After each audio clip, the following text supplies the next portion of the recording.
નમસ્કાર મિત્રો, આજના લેખનું શીર્ષક છે બાળ વિકાસની કેળીએ. લેખક ડામોર નરેશભાઈ ગલાભાઈ, ઉપશિક્ષક રાયછા પ્રાથમિક શાળા, તાલુકો કવાંટ, જિલ્લો છોટાઉદેપુર.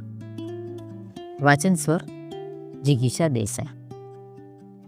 અમસ્તા જ બાળ શબ્દ સાંભળતા જ પેલા બાળ દોસ્તોનું નિર્દોષ હાસ્ય અને નમણા નયન આપણી સામે જાણે છબી બનીને ઉભરી આવે છે.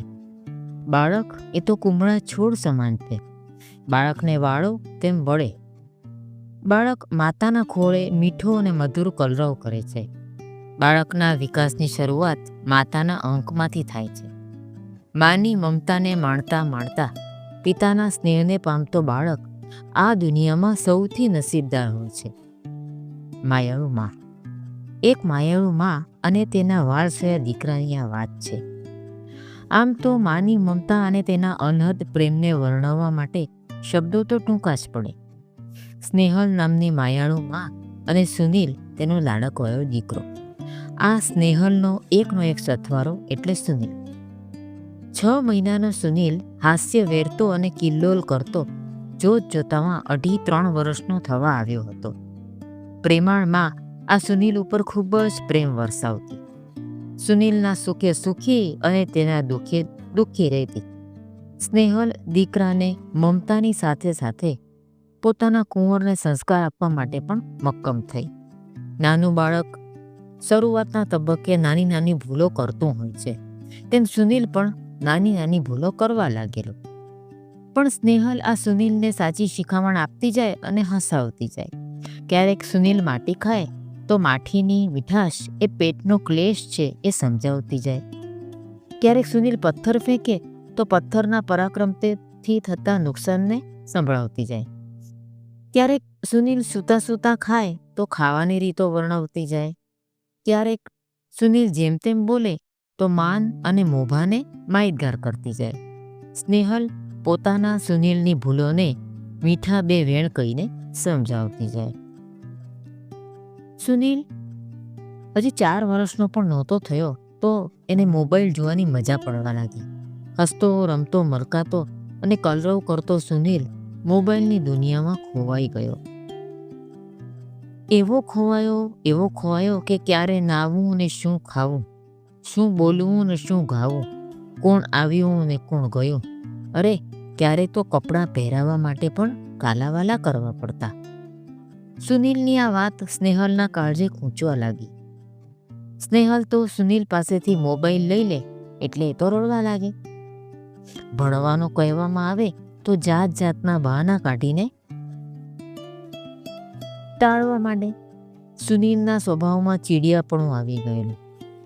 વાત વાતમાં ચીડ ચડાવતો હતો. હવે તો એને ન ભણવામાં રસ કે ન રમવામાં રસ. બસ જાણે મોબાઈલ જ તેની દુનિયા. સ્નેહલ મોબાઈલ છોડાવવા થાકી ગઈ, પણ સુનિલ મોબાઈલ છોડવા તૈયાર નહોતો. અંતે સ્નેહલ વિચારવા લાગી કે ખરેખર સુનિલને મોબાઈલની લત લાગી કેવી રીતે. વિચાર કરતાં તેને સમજાયું કે ખરેખર મોબાઈલ જોવાની ટેવ પાડવાવાળા તો અમે મા અને બાપ જ છીએ. સુનિલ મોબાઈલ જોવા માગતો જ નહોતો, પણ અમે 2 જણાએ જ અમને હેરાન પરેશાન ન કરે એ હેતુથી ફોન આપી દેતા અને અમારું કામ પતાવીને પાછા અમે રીલ્સ જોવા લાગી જતા.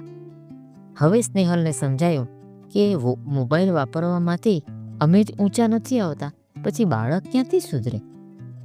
હવે સ્નેહલે મક્કમ નિર્ણય લીધો કે ભલે સૂર્ય પૂર્વમાં ઉગવાને બદલે પશ્ચિમમાં ઉગે, પણ હું અને સુનિલના પપ્પા વાત કરવા સિવાય બીજી કોઈ પ્રવૃત્તિ મોબાઈલ ફોનમાં કરીશું નહીં.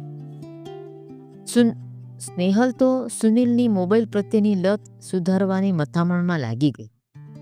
હવે એ બજારમાંથી ચિત્રો દોરવા અને જુદી જુદી પ્રવૃત્તિઓ કરવા માટે જરૂરી એવી તમામ સામગ્રી લઈ આવી. હવે તો ઘરમાં નવી નવી પ્રવૃત્તિઓ થવા લાગી.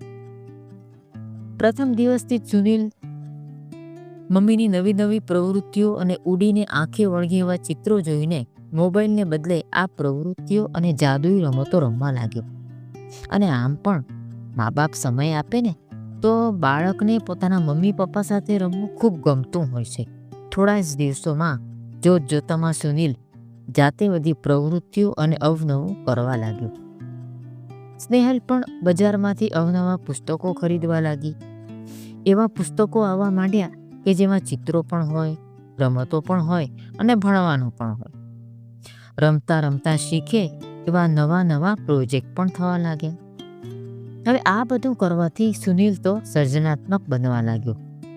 એટલો બધો સર્જનશીલ બની ગયો કે તેનું મન અવનવું કરવામાં પરોવાઈ રહેતો.